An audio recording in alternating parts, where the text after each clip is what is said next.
1MDB, pengkhianatan terhadap rakyat Malaysia.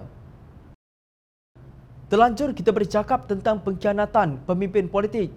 Jom channel ingin berkongsi lontaran pandangan bekas Timbalan Menteri Keuangan, Dato' Amiruddin Hamzah. Untuk rekod, Amiruddin sebelum menyertai Bersatu merupakan ahli jawatan kuasa PAS Kedah.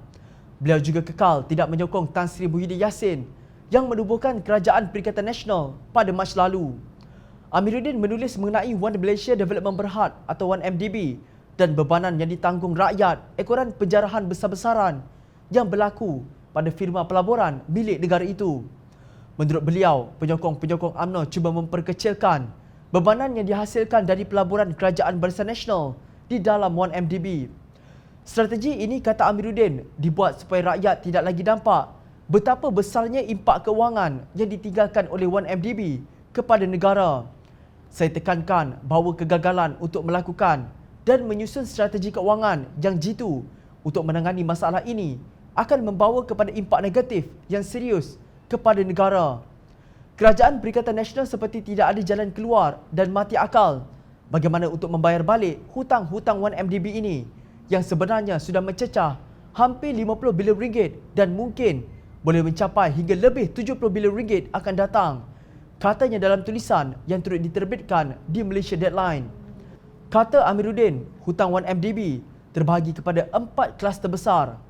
1MDB telah meminjam dalam bentuk 3 bond pada tahun 2009 berjumlah 1 bilion American dollar, tahun 2012 berjumlah 3.5 bilion American dollar dan tahun 2013 berjumlah 3 bilion American dollar.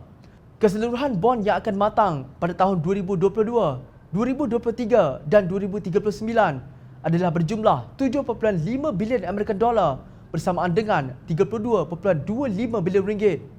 Beliau menjelaskan bahawa kesemua bond ini mempunyai kadar kupon yang tinggi dari bond kerajaan yang biasa. Kadar kupon untuk ketiga-tiga bond adalah dalam lingkungan 4.44% sehingga 5.99%.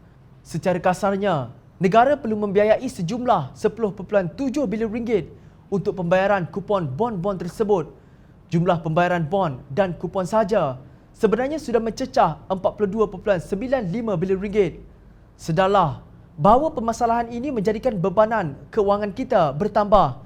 Jumlah yang telah dan akan dibayar oleh Kerajaan Malaysia bagi menyelesaikan kemelut 1MDB ini berjumlah 47.94 bilion ringgit, ujarnya. Beliau berkata, Datuk Seri Najib Razak pada tahun 2017 telah menandatangani persetujuan untuk membayar IPIC sebanyak 5.8 bilion American dollar bersamaan hampir 25 bilion ringgit untuk menyelesaikan arbitrasi antara 1MDB dan IPIC di London Court of International Arbitration. Dalam hubungan ini, Amiruddin berpendapat Malaysia bernasib baik kerana Kerajaan Pakatan Harapan telah mencabar persetujuan ini dan London Court of Appeal telah bersetuju agar pembayaran ini ditangguhkan dan arbitrasi ini dibicarakan di mahkamah secara terbuka. Saya tegaskan kembali, sekiranya Kerajaan Perikatan Nasional memandang enteng dalam menangani isu ini, Malaysia akan mengalami kerugian yang melampau kerana bukan sahaja negara tidak akan mendapat balik 3.5 bilion American dollar yang 1MDB telah bayar kepada IPIC tiruan seperti diakui oleh Arul Kanda. Malaysia mungkin terpaksa membayar pula 5.8 bilion American dollar kepada IPIC dan Abu Dhabi atas penipuan pihak kleptokrat sebelum ini. Ini adalah liability luar jangka dan sangat membebankan rakyat yang berjumlah 25 bilion ringgit, tegasnya.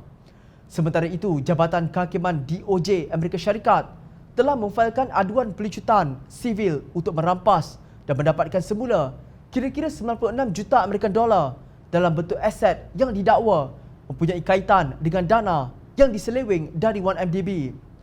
Setakat ini, Amerika Syarikat berjaya memperoleh hasil rampasan lebih 1.8 bilion American dollar dalam bentuk aset daripada dana 1MDB yang diselewengkan itu.